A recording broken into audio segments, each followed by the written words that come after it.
చేశాను కదా. నెంబర్ ఉంది కదా మూర్తి? అవును, ఇది ఢిల్లీలో ఉన్న మన గెస్ట్ హౌస్ నెంబరే.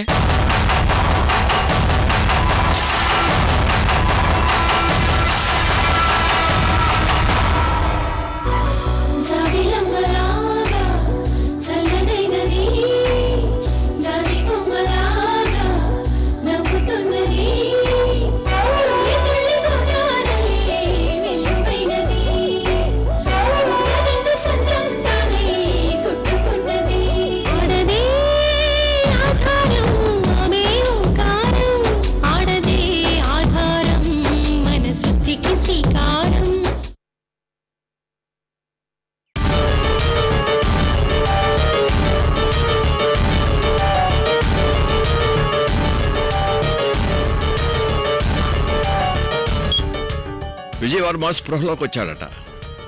అతను విజయవర్మ కాదు మావయ్య గారు, వికాస్. కాదల్లుడు, అమృతతో పాటు మనమంతా అతను వికాస్ అనుకుంటున్నాం. అతను వికాస్ కాదట, విజయవర్మట. అదేమిటి నాన్న, అతను వికాసే కదా. అసలు ఈ కన్ఫ్యూజన్ అంతా ఎందుకు? మనం ఎడిదిరికి హాస్పిటల్కి వెళ్తున్నాం కదా, అక్కడే కనుక్కుందాం పదండి. అలాగే నాన్న.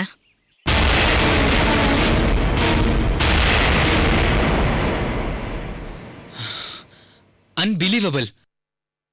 మన కళ్ళ ముందే చనిపోయిన అన్నయ్య ఎలా బ్రతికాడు వదినా?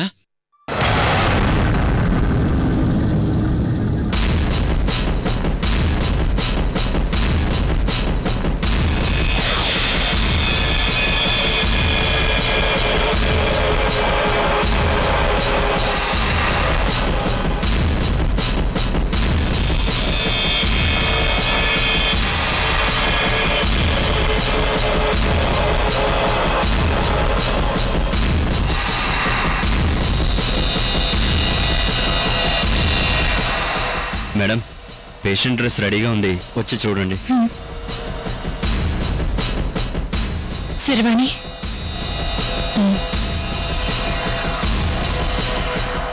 సార్ మీరు కూడా ఒకసారి రండి.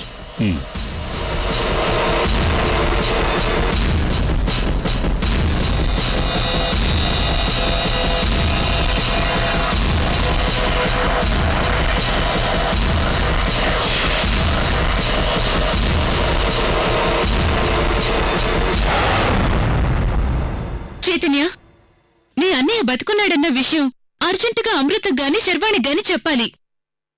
నిజమే వదినా. మరి అమృత ఎక్కడుందో మీకు తెలుసా? తెలియకపోయినా ఈ విషయం మాత్రం అమృతకి ఖచ్చితంగా చెప్పాలి చైతన్య.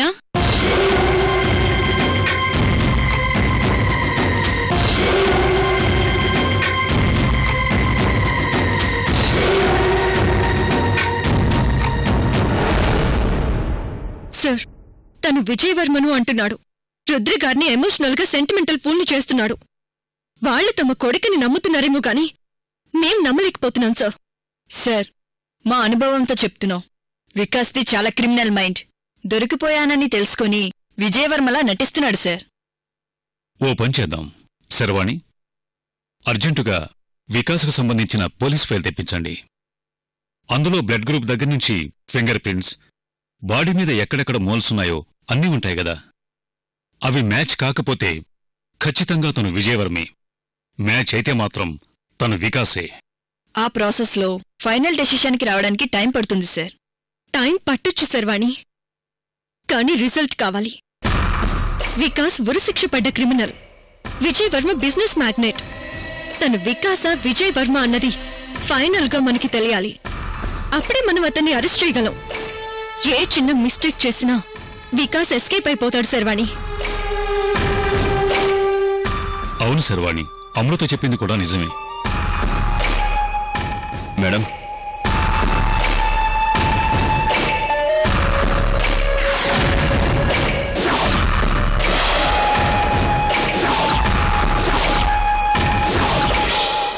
సార్, తను విజయవర్మని అంటున్నాడు, ఓకే. కానీ అతన్ని పొడిచినప్పుడు తను ఈ డ్రెస్ లో ఉన్నాడు. ఇది వికాస్ నిశ్చితార్థానికి వేసుకున్న డ్రెస్. సార్, ఢిల్లీ నుంచి అతను వచ్చాడనుకుంటే వికాస్ వేసుకున్న సేమ్ డ్రెస్ ఎలా వేసుకుంటాడు సార్?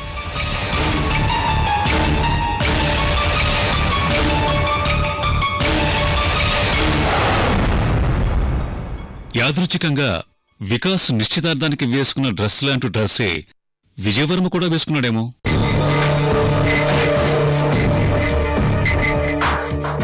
నాకు విజయవర్మ చిన్నప్పటి నుంచి తెలుసమ్మా. తను ఫంక్షన్స్కి ఎప్పుడూ పింక్ షర్ట్ బ్లాక్ ప్యాంట్ వేసుకుని వస్తాడు. ఒకసారి పార్టీలో నేను అడిగితే ఈ కలర్స్ అంటే నాకు ఇష్టం అంకుల్ అన్నాడు.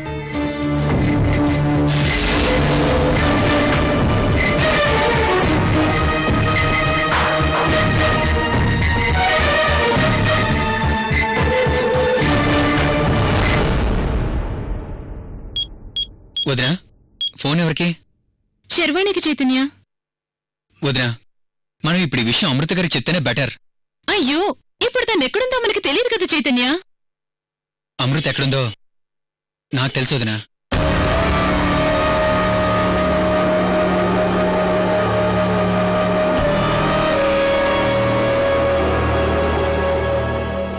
అమృత ఎక్కడుంది చైతన్య?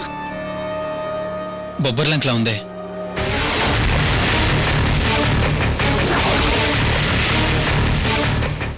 వైజయంతి వాళ్ళ ఊళ్ళోనా? అవును వదినా.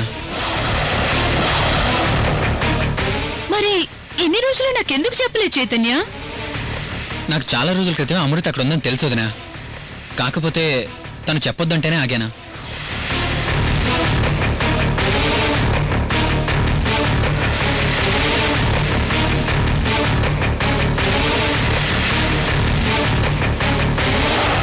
సో యాక్సిడెంట్లుగా వికాస్ వేసుకున్న డ్రెస్సే విజయవర్మ వేసుకునుండొచ్చు. ఇది కూడా పాయింటే అమృత. నీ ఫోన్ అమృత.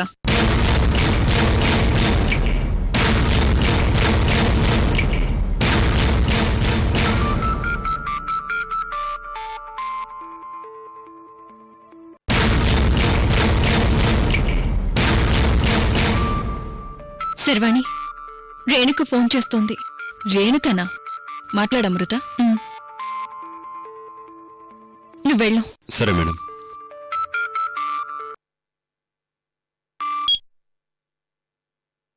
హలో హలో అమృత.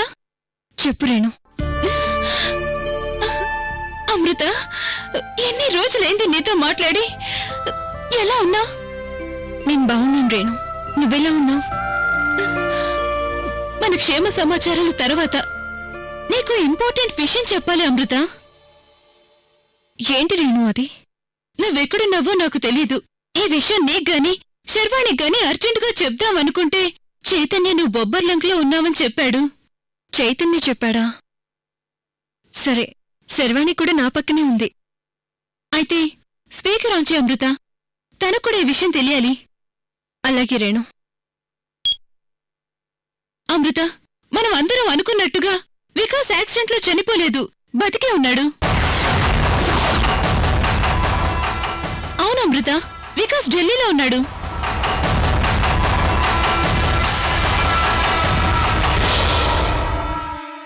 అవును, ఢిల్లీలో వికాస్కి రమణసల్వ కూతురుతో ఎంగేజ్మెంట్ అయిందంట.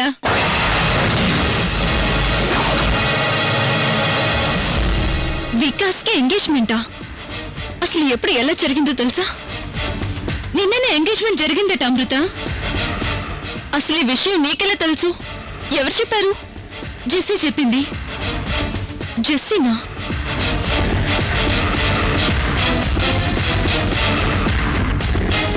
అవునమృత, అసలు ఏం జరిగిందో తెలుసా? వికాస్ ఎవరో బ్లేడ్ తో గొంతు మీద కోసి అడవిలో పడేశారంట.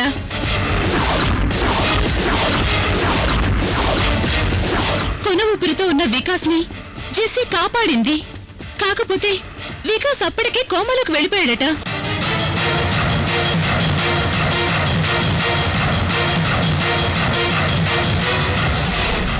వికాస్ కోమాలో ఉన్నప్పుడు రేణు, నేను కోమాలో ఉన్న పేషెంట్ కి ట్రీట్మెంట్ చేయడానికని వెళ్తున్నానని చెప్పాను కదా. అవును, ఆ కోమాలో ఉన్న పేషెంట్ ఎవరో కాదు, నీ హస్బెండ్ వికాస్.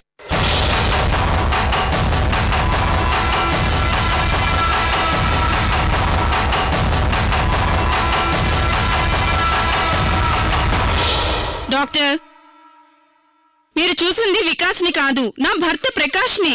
కాదు, నేను చూసింది వికాస్నే, కన్ఫర్మ్.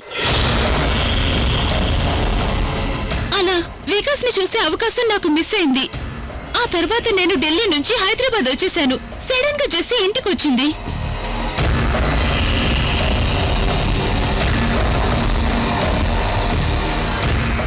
ఆ రోజు నువ్వు సునైనా కలిసి మా ఇంటికి వచ్చారు కదా? అవును. నీ ఫ్రెండ్ డాక్టర్ సునైనా కోమాలో ఉన్న పేషెంట్ కు ట్రీట్మెంట్ చేయడానికి వచ్చింది. ఆ పేషెంట్ ఎవరో కాదు, వికాస్.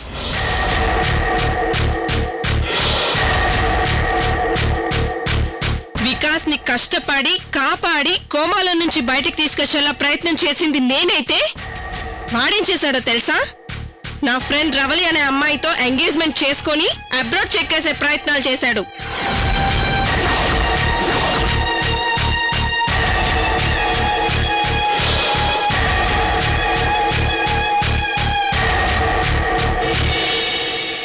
జెస్సీ ప్లీజ్, రవలి ఇప్పుడు నా లైఫ్ పార్ట్నర్. నేనెప్పటికీ నీకు దక్కను.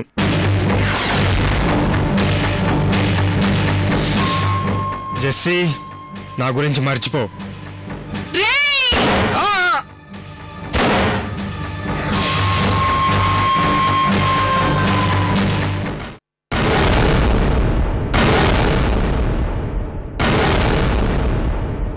అలా వికాస్ కోమాల నుంచి బయటకొచ్చి నిన్ననే రవళి అనే అమ్మాయిని ఎంగేజ్మెంట్ చేసుకున్నాడని జెస్సీ చెప్పింది అమృత. రేణు, వికాస్ కోమాలో ఉన్నాడు అనడానికి నీ దగ్గర ఏమైనా ఆధారాలున్నాయా? ఎందుకు లేవు? ఢిల్లీలో జెస్సీ దగ్గర వికాస్ కోమాలో ఉన్నప్పుడు తన వీడియో తీసింది. ఎప్పుడు తీసింది? 2 వీక్స్ క్రితం అనుకుంటా. ఆ వీడియో ఇప్పుడు నీ దగ్గరుందా? ఉందమృత. రేణు, అర్జెంట్గా ఆ వీడియో నాకు పంపించు. ఇప్పుడే పంపిస్తాను అమృత. అలాగే.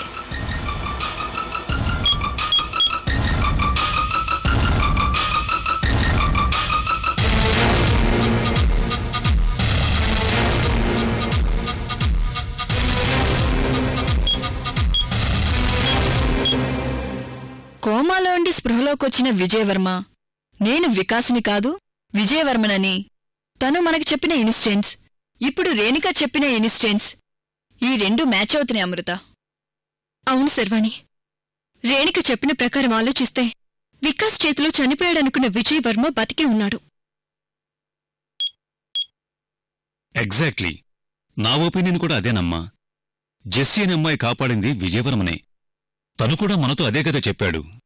అంటే కోమా నుండి స్పృహలోకొచ్చాక జెస్సీ దగ్గర నుంచి తప్పించుకొని అక్కడి నుంచి గెస్ట్ హౌస్ కి రావడం, అక్కడి నుంచి మూర్తికి ఫోన్ చేయడం, ఆ తర్వాత బొబ్బర్లంకలో నిశ్చితార్థానికి రావడం, ఈ ఇన్సిడెంట్స్ అన్ని కరెక్టే అనిపిస్తున్నాయి సో.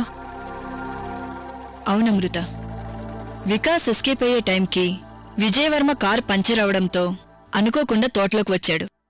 విజయవర్మని చూసి వికాస్ అనుకొని మా పోలీసులు వెంటపడ్డారు. పోలీసులే కాదు శర్వాణి, మా నాన్న కూడా వికాస్ని చంపడానికి తోటలోకొచ్చాడు. కాని వికాస్ ఎస్కేప్ అయ్యాడు. అన్ఫార్చునేట్లీ అదే టైంలో తోటలోకి పరిగెత్తుకుంటూ వచ్చిన విజయవర్మని వికాస్ అనుకుని నాన్న కత్తితో పొడిచేశారు.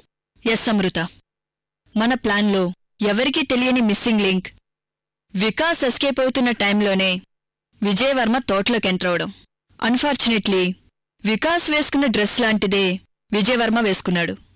దాంతో మనందరం వికాసే మర్డర్ అయ్యాడని మిస్అండర్స్టాండ్ చేసుకున్నాం. ఓ మై గాడ్, నా సర్వీస్లో ఎన్నో మిస్టరీ కేసులు చూశాను, ఎన్నో డీల్ చేశాను. కానీ ఇన్ని ట్విస్టులున్న కేసు ఈరోజే చూస్తున్నానమ్మా. It's a rare case.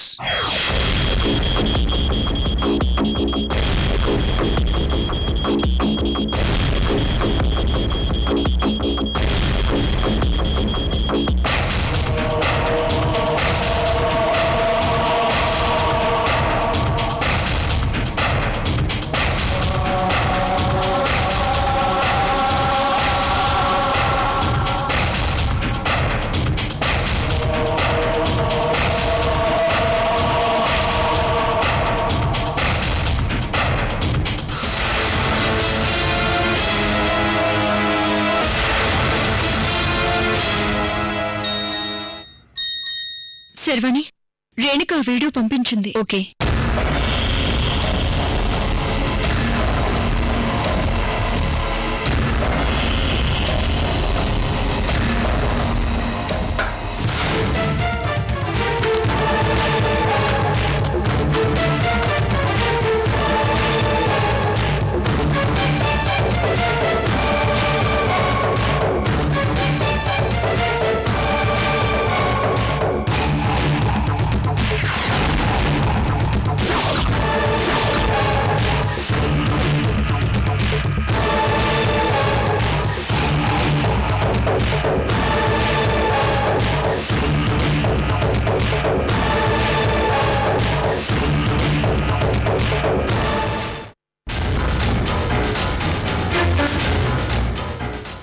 జరిగిపోయింది శర్వాణి. ఐసీయూలో ఉన్నది వికాస్ కాదు, విజయ్ వర్మ.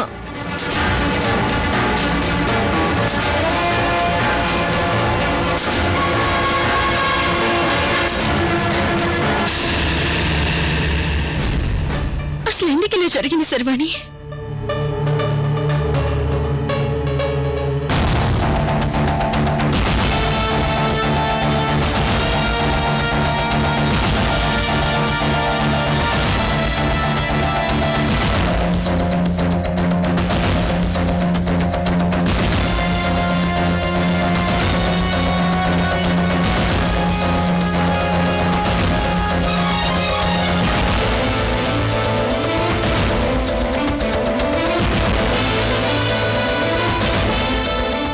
ఈ విషయం వెంటనే రుద్రవర్మ గారికి చెప్పాలి.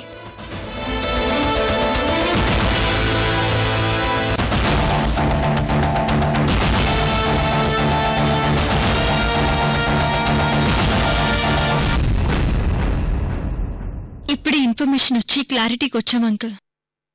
ఐసీయూలో ఉన్నది మీ కొడుకు విజయ్ వర్మే.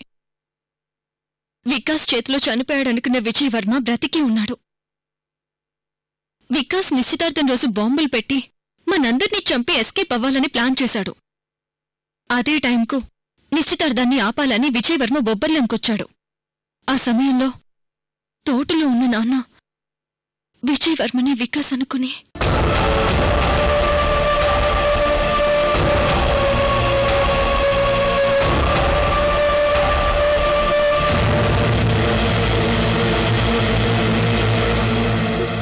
బ్యాడ్ లక్ ఏంటంటే నిశ్చితార్థం కోసం వికాస్ వేసుకున్న డ్రెస్సే విజయ్ వర్మ వేసుకుని వచ్చాడు అంకుల్.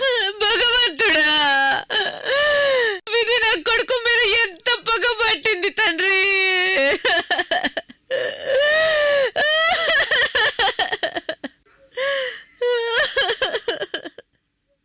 అంటే ఐసీలో ఉన్నది వికాస్ కాదా, మా బాస్ విజయ్ వర్మ?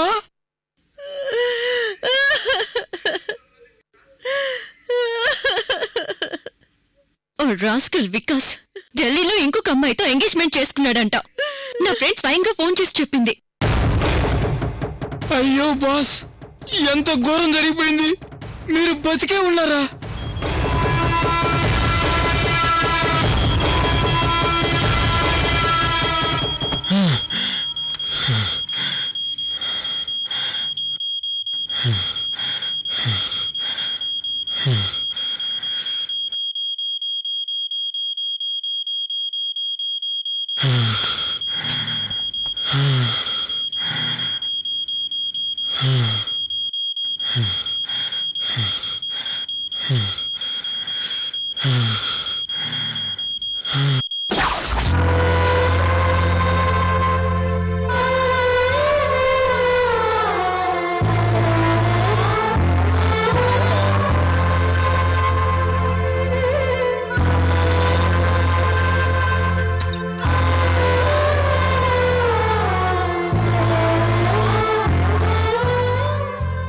దుర్మార్గుడు నన్ను చంపేస్తాడని బెదిరిస్తే పిరికితనంతో జరిగిన ఘోరాన్ని పెద్ద బాసుకు చెప్పలేకపోయాను. నేను గనక ముందే చెప్పి ఉంటే అసలు ఈ నిశ్చితార్థం జరిగేదే కాదు. మీరు ఈ పరిస్థితిలో ఉండేవాళ్లే కాదు బాస్. నాన్న, సరిదిద్దుకోలేని పాపం చేశాను నాన్న.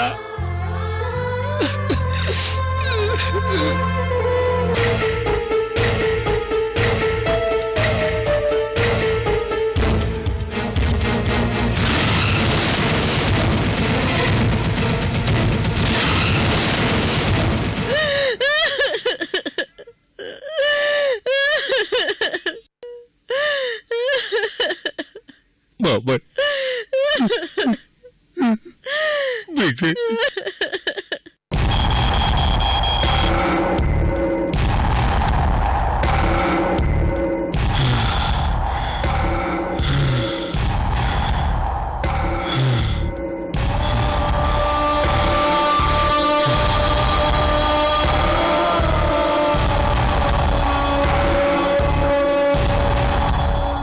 రుద్ర గారు, డాక్టర్, నా కొడుకుని ఎలాగైనా బతికించండి. నా ఆస్తి, ఐశ్వర్యం అన్నీ మీకు ఇచ్చేస్తాను. నా కొడుకును బతికించండి, నా కొడుకును బతికించండి, నా కొడుకును బతికించండి, నా కొడుకును బతికించండి.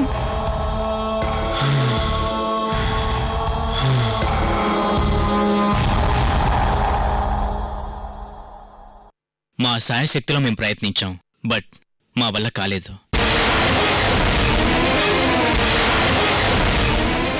మీ అబ్బాయి లాస్ట్ స్టేజ్లో ఉన్నాడు.